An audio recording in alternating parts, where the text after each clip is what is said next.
Weirdly, it was your D&D horror stories that pushed me to finally try D&D, which has been mostly amazing. Thank you. And you're welcome, I guess. I knew I would love the game and finally decided to jump in. Figured my eager ignorance couldn't be unforgivable. I went to my local game store for their beginner night, had a blast, and have been in the honeymoon phase ever since. This group is not the issue. This is the DM's first full campaign. He's done an amazing job juggling new and intermediate players. Unfortunately, the problem comes from an old school contact. I am a trans guy, relevant, although not in the way you might assume. Which, okay. Now I need to know how this ends. Okay, I only recently came out. An old high school friend learned I was playing D&D at the game store and joined up. We hadn't reconnected in a long time, so he didn't know anything about my identity until he attended our session 0. That's when things got awkward. He began to loudly and enthusiastically talk about how he had a crush on me in high school, but I never gave him a chance. Truthfully, he freaked me out at the time because he wouldn't talk to me, but would leave notes in my locker talking about the things he wanted to do to me without ever talking to me in person. Yes, my master plan to earn their affection is almost complete. With this sticky note, they will not be able to resist my charm. 1 hour later. Hey, a sticky note. What is this thing for? I want to stick my into your you until... Yeah, I think I'd rather die. Air Force One, this is Crispy number 5. I need a missile at my location right now. Sir, we need to construct additional pylons! I never responded. The notes were explicit and absolutely unwanted. It's been over 10 years now. I think he believes he's being supportive, but now he's loudly talking about, thank God the writer never gave me a chance because I'm not gay. As if the problem wasn't that he was overstepping my boundaries. It was unrealized gender. No one else in the group went to school with us or cares. Every session, though, he finds a way to loudly and weirdly talk about how he's glad we never dated because I'm a guy and he's not gay, going out of the way to call me bro and dude and my man, even though I just don't know this guy at all. I can't really complain because he's not misgendering me. It just feels weird. I can count the number of conversations we've had outside D&D on one freaking hand. It's just really tiring to be reminded of a weird time and a weird thing when I just want to act like adults, engaging in a hobby. Don't worry, I'm going to speak to the Dungeon Master. I want my first D&D experience to go smoothly, but I find myself increasingly anxious before sessions. This isn't close to the most bizarre or extreme gender-related story you have, but I thought it was worth sharing. Please just treat trans people like people, promise. We're just trying to roll some dice. Best case scenario, this is a guy who made some mistakes in his past and is just over-enthusiastically trying to make up for it by gendering you correctly. Worst case scenario, this is the most trans-positive incel I've ever heard of. Either way, it's something. Good on you for talking to the DM. Let me know how it goes.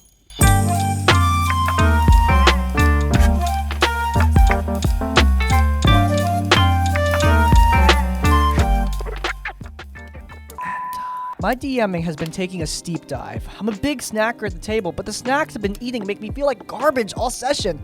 Wish I had something healthier. Thank God for MagicSpoon. This video is sponsored by MagicSpoon, delivering incredible childlike nostalgia and delicious cereal right to your door. MagicSpoon cereal is a high-protein, no-sugar meal that is just as delicious as any cereal you ate as a kid, and probably 10 times as healthy. They fit a variety of diets, high protein, no sugar, and great for anyone who's trying to be carb-conscious with their lifestyle. Not gonna lie, guys, I'm pretty bad at staying healthy, so I'm glad MagicSpoon has my back on this.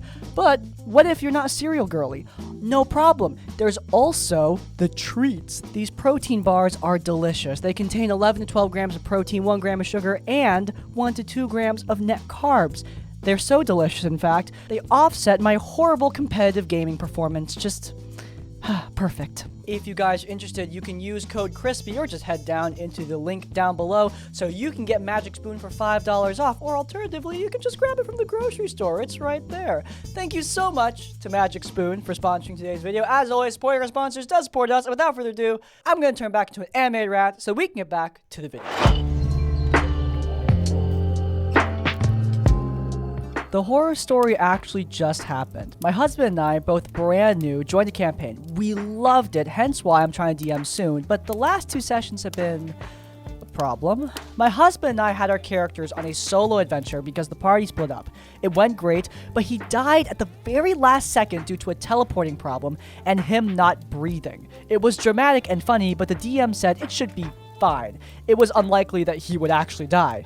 The DM said, don't make a new character, but just come up with some concepts, you know, just in case. Yeah, I know your character's getting cask of Amontillado right now, but you know, there's still a chance you can make it out. You'll be fine. Based on having watched a lot of D&D advice, I thought it would be better just to create a new character just in case he died, but we didn't because the DM said it would be fine. So I'm a liar? We get to the next game and the other players don't know yet that my husband has died because we were separated during the teleportation. They spend an hour and a half shopping while we just sit there. It sucked, but it was only temporary. Eventually the DM let me find the party. I quickly let them know we need to rush a ritual to save him, and then the ritual fails. It was unexpected and sad, but overall a nice story moment, and my husband got excited for his new character idea. The DM told him to work on his new character, and they would discuss it after the game. So he sits there for more than 2 hours. I drive us, so it's not like he can leave. So he sits there bored. He asks if he could appear as a ghost, or play as another character's new cat they just bought. Wow, he downgraded that demand quickly. Ghost? House cat. Honestly, maybe it was upgrades. House cats are pretty vicious things. The DM said no to both. Overall, just sucked for him, but the story was still interesting to watch. The next game, he has his new character. DM and him have a plan to introduce the character in the city we are heading to, so the rest of us make our way there and attempt to enter. Every way we tried to get in, we just kept failing, and my husband is getting exhausted. He asked if there was something he was missing, or he could just play as a random person, but the DM said it would mess up the game if he did that. So we all just keep trying to get into the city so he could finally join us. We know he's meant to appear at some point. 2 hours in, we end up getting arrested trying to get into the city. My husband gets bored and just lays down on the couch on his phone. The rest of us don't even know where we could go to find him. You've been asleep for 10,000 years. Oh, great Lich, what have you waited for? I've been waiting to play my fucking D&D character. Finally, we get away from the guards and get to the place the DM wanted us to find. We go to sleep, and my husband's character just appears unconscious in a ball of fire, which apparently only could happen in this one specific city. What? This is 20 minutes left in the 4-hour session. It happened so suddenly. My husband is half asleep and annoyed and having nothing to do the whole time, but he had this really cool dramatic plan for his introduction, so he tries to go on with that, but he wasn't as charismatic as normal, so it came across as more confusing than anything else. Overall, it sucked because my husband was sitting there doing nothing for a total of almost 8 friggin' hours. And I feel like the DM could have been more flexible and introduced him sooner. But I feel bad because I think I should have been more assertive that he needed to bring my husband to the game somehow. But I just kept thinking, I assume the other players were thinking this as well, if we just kept on looking in game, he would appear. After the session, my husband messaged the DM and said he didn't have fun the last 2 sessions and felt like he should tell her that so that he doesn't hold on to it and let the resentment grow. I encouraged him to send the message because of all the YouTube advice about talking to your DM about this stuff and giving feedback. Well, I'm so glad that you listened to my advice. And you're talking about Jenny D, aren't you? Look, the DM had even told us that we should give feedback if we ever had any. The DM responded that they totally understand if they want to leave the game, but the DM is trying to tell a coherent story and can't do things that wouldn't make sense. But the DM also can't force the players to go down the path they had not expected. This was not the expected response, and my husband tried to reassure that they loved all of their games, and he was just trying to give feedback to the DM, which the DM had asked for. The DM has not yet responded, and it has been several days. Hopefully this all blows over, because we love playing with this group, but now we wonder if we should not have sent that message. For better news, I am DMing my first session 0 in 3 days, and I'm so excited even though I'm shy. Thank you for listening and for all the DMing advice I have learned from you so far. Good luck to you, and I don't think you should regret sending that email. I think you should be able to criticize your dungeon master if they are doing something that's making the game less fun for you to play. Now, of course, I don't think every piece of criticism is a banger that knocks it out of the park. In fact, a lot of criticism is rather unhelpful, CinemaSins-esque, so to speak. But here, your criticism is absolutely valid. Your husband not being able to play for 8 hours because the DM wants an immersive story. But frankly, if you, in a fantasy world, can't figure out an immersive way to add a new person to the cast, you really need to expand your imagination. I don't really know what the DM was waiting for. The eventual appearance of the character was really not even that big of a deal. He just appeared in their sleep. Why'd they have to be in the city? Why did the DM make it so difficult to get to the city? Etc, etc. There are so many problems here with the DM's mentality. It doesn't come down to immersive storytelling. I think it comes down to the DM putting up arbitrary roadblocks. And when you're introducing a new character, that's the last thing you want. It's been about a year and a half since this campaign ended, but I joked about sending this game/relationship drama to you, and my barbarian player thought it'd be funny if it actually appeared. I don't remember everything in this surrounding the other players, but I've got what I do remember, and somehow this is the short version. Oh my god, what the long version look like? Lord of the Rings? So context, during lockdown I was 17 searching for a queer-friendly D&D game and found a Discord server that clicked with me.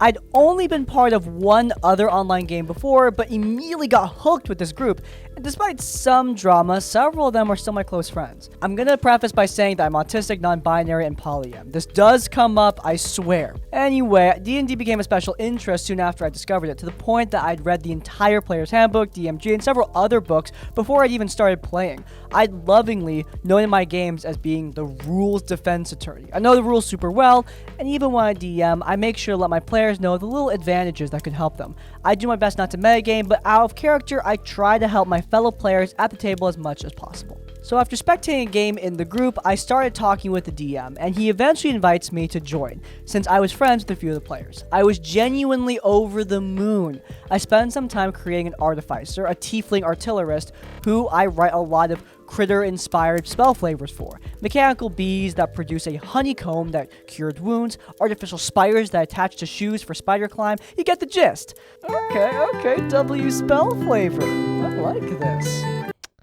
This is still an RPG horror story post, though. Oh my god. I called the DM to make sure all the backstory stuff worked well with the world, and I was so hyped to play with the queer group since my other game was all guys, which is not a problem. It was just like a different vibe from what I wanted. I'm still a little new to D&D, but I soon get comfortable playing, and I grow to love this group. Unfortunately, one of my friends leaves the game soon after, reasons to be later discovered. I finally settle into the party who'll last the rest of the game. Me playing an artificer, my close friends barbarian, the cleric, and the warlock. Played genuinely by the best role players I'd ever seen. He did lawful evil so well. There's a couple minor problems that arise during the game. Occasionally the DM misgenders me, but considering native language differences, I just don't take it to heart. And the others tend to correct him pretty quickly. Some moments we have like an, no, you can't cast a spell that would solve this problem because, like, magic doesn't work here. Warlock cast that same spell 5 minutes ago, but it's fine. I don't want to ruin the encounter. And then me and the DM start dating. What? Now, I am an oblivious then 18-year-old with zero relationship experience at all and crappy self-esteem, so I ignore the red flags when a guy a little in my head older than me says he likes me, and my DM at the time. Anyway, get ready for a sigh of disappointment. He was 26.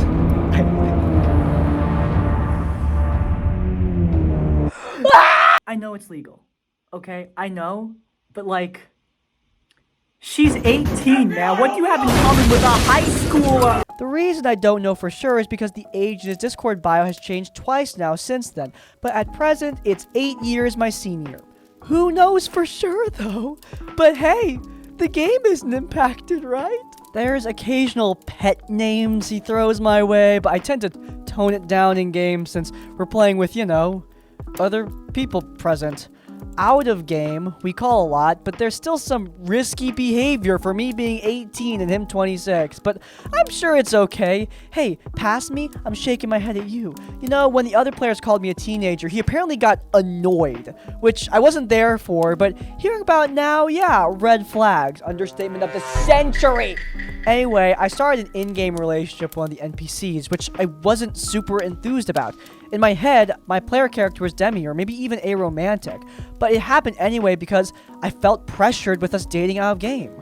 He gets really weird a few months in, insisting that this other friend, the one that left the game, he had a crush on me, and then started getting really worried that I was going to cheat on him with them. Keeps doubting that I'm telling the truth, that yeah, I'm polyam, but when I say I'm exclusive, I mean, come on, I mean it. Because poly and cheating, I mean, those are very different things. Starts getting really clingy, sending me heartfelt messages constantly, telling me how he'll do better, and how much he loves me. He tells me that I'm wrong about my mental health, starting to explain my own symptoms, that I can get over my autism through roleplay. Oh my god. You're dating Dr. Phil, but somehow dumber, which is an accomplishment, I gotta say. Look, I can learn new things through roleplay. I regularly do. D&D has helped me with my confidence and my social stuff that I struggle with. But, autism is still there, dude. My breaking point is my friend, the one who left, telling me some stuff about him. I didn't know. Apparently, he'd yelled at her in-game, heavily criticized her own game when she was DMing. I was in that game. Her DMing was great, by the way. He shouted at her in Barbarian during a previous civil conversation and generally treated her like crap. She didn't leave the game. She was practically forced to. Yes, romantic relationships are not more important than friendships, and they're definitely not more important when my partner is being a dick, so we break up. Obviously, hell yes, I'm with you. Why is the story not done yet? Look, my favorite role player and my closest friends are still in the game, and I'm really starting to make friends with Cleric, so I don't give the full reasons for why I want to break up, and I make it an amicable one since I don't want to cause issues in the friend group. He assures me he won't let it ruin the game if I still want to play, and like, sure. And he doesn't stop calling me pet names for months. Months!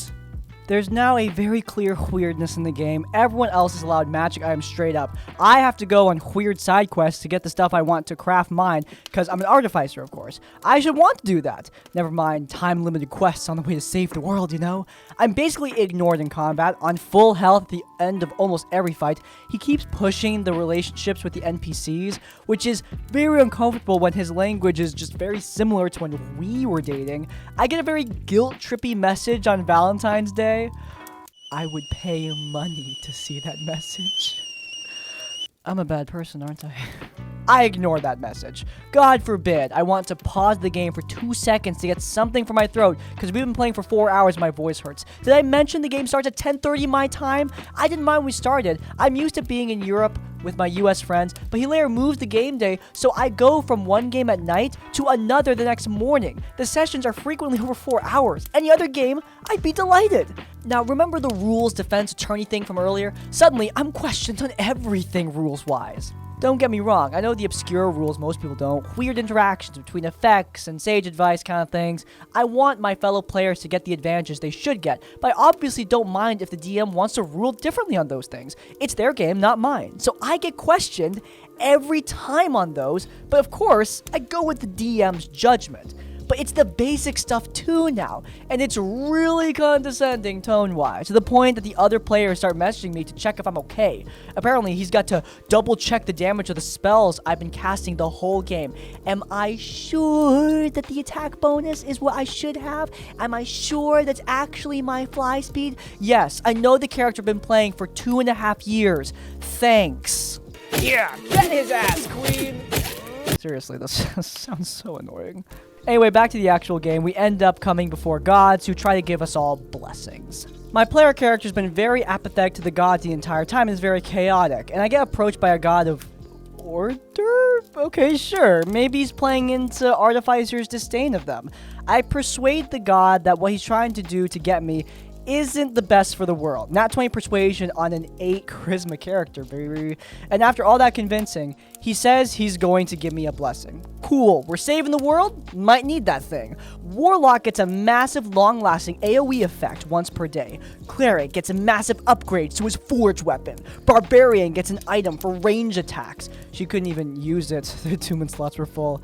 And I get advantage on 5 rolls a day. Point of note, I don't even use inspiration. The only way I improve my rolls is by in-character guidance, enhanceability, etc. That makes sense RP-wise. This isn't a secret. Everyone knows that I'm really strict on this. Personally, other players can 100% use them. It's just how I play.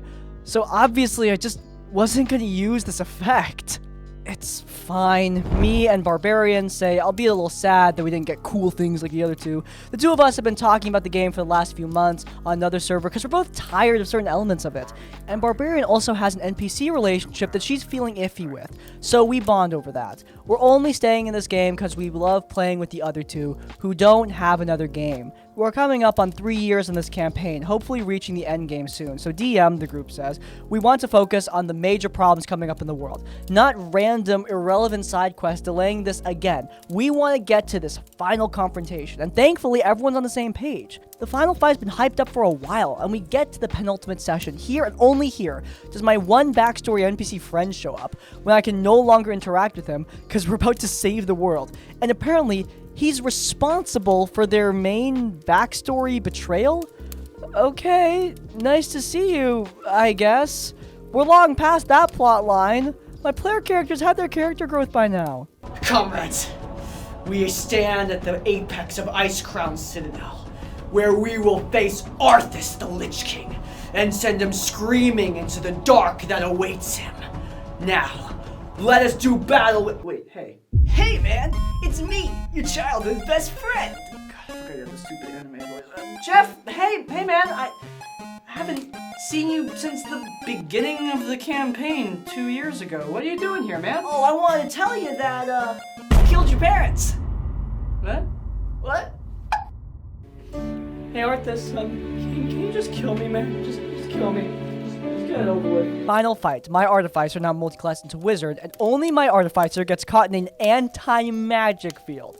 In about 10 to 15 rounds of combat, I successfully cast a full 3 total spells, because if I'm not in the anti-magic, I am the only one getting targeted by counterspell, which is an innate ability for this boss, not a spell, so I can't counterspell it back, which is some bull.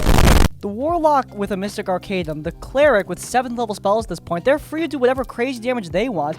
God forbid I want, at max, to cast like a 4th level Scorching Ray. Goodness, I'm clearly the threat here. I am forced to use my gun. For the first time, Stu gave it to me, since why would I use one gun when Fireball?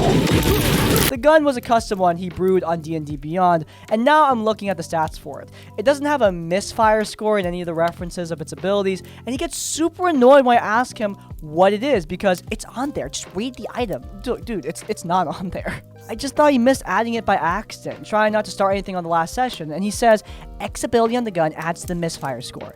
Again, I try to ask, what is the score? After a minute of this, he just gets pissed off and says, I can't find the sheet. Someone else confirmed I'm not blind. It's not there, by the way. I just give up and pray I don't roll low to trigger a misfire. Dice Gods thankfully granted me that wish. I'm so tired. It's 4 a.m. and I take a bathroom break for my sanity. We win! Finally! I still only get to cast another spell, by the way. Honestly, an unsatisfying fight, not just for me. And we get to the character epilogues. Actually, it's fine from here. Me and Barbarian are bonded now. Besties. I love her. My player character starts university out of spite to that order god who wanted to restrict knowledge. I go with what I originally wanted this character to do. Break up with the NPC partner because, yay! They realize they were a romantic. And we support that here at Crispy's Tavern. They always were and should have been throughout the entire game. Barbarian creates a massive garden at the university they created. BFFs for life. Slightly disappointed ending. I'm still in the campaign with the DM. Who hurt you? And why didn't it stick? His main move is casting Magic Missile at 5th level because it's just guaranteed to hit, and then complaining his damage output is poor. I'm not a rules defense attorney in that game. I don't socialize with him outside the game. I'm just focused on the characters and the lovely GM, and I'm fine with the D&D only relationship we have now. It'll end soon anyway. Look, y'all, it's my mantra now that I should have listened to my instincts then. No D&D is better than bad D&D. More so when it involves a crappy ex. I learned my lesson there. But now, it is over. I genuinely have the best Cursed Strahd game with 2 of the other players, plus another incredible DM. And our characters are best friends there too. Me and Barbarian player bonded in every universe, but that game ruined me mentally. It's not the worst situation I've heard of, especially now with this channel existing, but the whole game lasted 3 years for me. Even longer, including before I joined, and God, my mental health by the end was just shot. I don't blame you, dude. This person got absolutely screwed over by their dungeon master. I am being serious when I say that you should absolutely leave this game, if you haven't already. Look, your DM is not a good DM from what I can tell. They were blatantly targeting you, and they're a creep. Like you said, it's not the worst thing you've ever seen, but just because something is not the worst thing ever doesn't mean it's not bad. You have other groups. Don't feel pressured to stay on the ones that suck. Besides, it's not like it's unsalvageable. Like, tell the other players what's going on and ask them if they want to join you, because if they really are your friends, I guarantee they will back you up with this guy, because he just does not sound like he's worthwhile to stick around with. Other people are clearly annoyed with him, so it would probably work out for you. Look, at the core of it, you can obviously play D&D with romantic partners. I mean, clearly Critical Role is comprised primarily of people in committed relationships, but obviously every DM who plays with people in relationships has to be aware that things can get awkward, and clearly here it did get awkward. Trying to force it to work, though, might make things even worse. We're a group that's been playing on Mondays, on and off for about 7-ish years now, and we are very keen on knowing what we're getting into. Even if we don't know each other's stories, we do know that the meat and potatoes of it are appetizing for everyone. But even with session zeros, mistakes can be made, especially when things are unforeseen. I want to start off by saying the DM in this story is my boyfriend. We have been together for 13 years, and he is the one who got me into D&D by introducing me to the Adventure Zone. Ignore the only video I've ever made about the Adventure Zone. Mind, he tried to get me interested in it before, but that's the thing that really hooked me. But anyway, I digress. My boyfriend is a great DM, and he has so many amazing stories with us. He is very fair when it comes to player characters getting their moments in the spotlight and interweaving our stories that we didn't think of in character creation. But even good DMs can make mistakes, and he made one mistake of being too good at embodying an NPC. This happened sometime around fall of 2023, and it just so happened on this very fateful day, I had a really, really bad day at work. But it was our D&D night, so I didn't want to think about work or my boss just yelled at me. I just wanted to get lost in my fantasy world with my friends in our Daggerford campaign. I was playing a pink tiefling warlock / cleric of the Raven Queen named Clara, and we love a pretty pink edgelord here at Crispy's Tavern. Peak aesthetic. Everyone had their own hooks in the campaign, but for Clara, she was an investigator sent from Baldur's Gate to help Daggerford after one of their personnel had been dragged into the mess over in Waterdeep. This was a callback to our previous Dragon Heist campaign, and our characters from that campaign were mentioned in broad sheets. It was a delight Easter egg for us. Our other players were local figures that also been assigned to Clara's investigation, like the Elven Cleric of Lathander, the Tiefling, Paladin / Fighter of Talos, or a hired mercenary, the Lizard Folk Ranger, to be our guide. Well, the session of the Daggerford campaign before this, we had done some investigating, saved some people from being kidnapped by some gnolls and lizard folk that were working together. We decided not to pursue the lead in favor of us escorting the people back to Daggerford, since, well, people were getting ambushed on the roads. So our little group went to the captain of the local militia and my current commanding officer to give the report. That captain laid into Clara, absolutely berated her for not following the trail when it was hot, berated her for her work ethic, said something along the lines of, "No wonder they sent you here to the sticks. They probably figured they'd be less for you to screw up with your incompetence." My boyfriend played the part beautifully, and I shut down. My boyfriend had no idea. Just that day, my IRL boss yelled at me for not being good at my job. We didn't really download our days before the session since... Download our days? What? I'm never gonna keep up with the current lingo, am I? Look, we didn't really download our days before the session since I got off work right before we started. Luckily, our cleric, my best friend, saw how it was affecting me and kind of knew my boss yelled at me that day and put 2 to 2 together. She brought a stop to the scene in-game by standing up for Clara and made our character swiftly exit before pulling us above table again. My boyfriend felt so bad after she explained. I ended up getting a hug from all the players and my boyfriend before we had a small break. We got back into it. My boyfriend had us wake up the next day so he could say the militia captain had time to reflect on his actions and apologize for his behavior.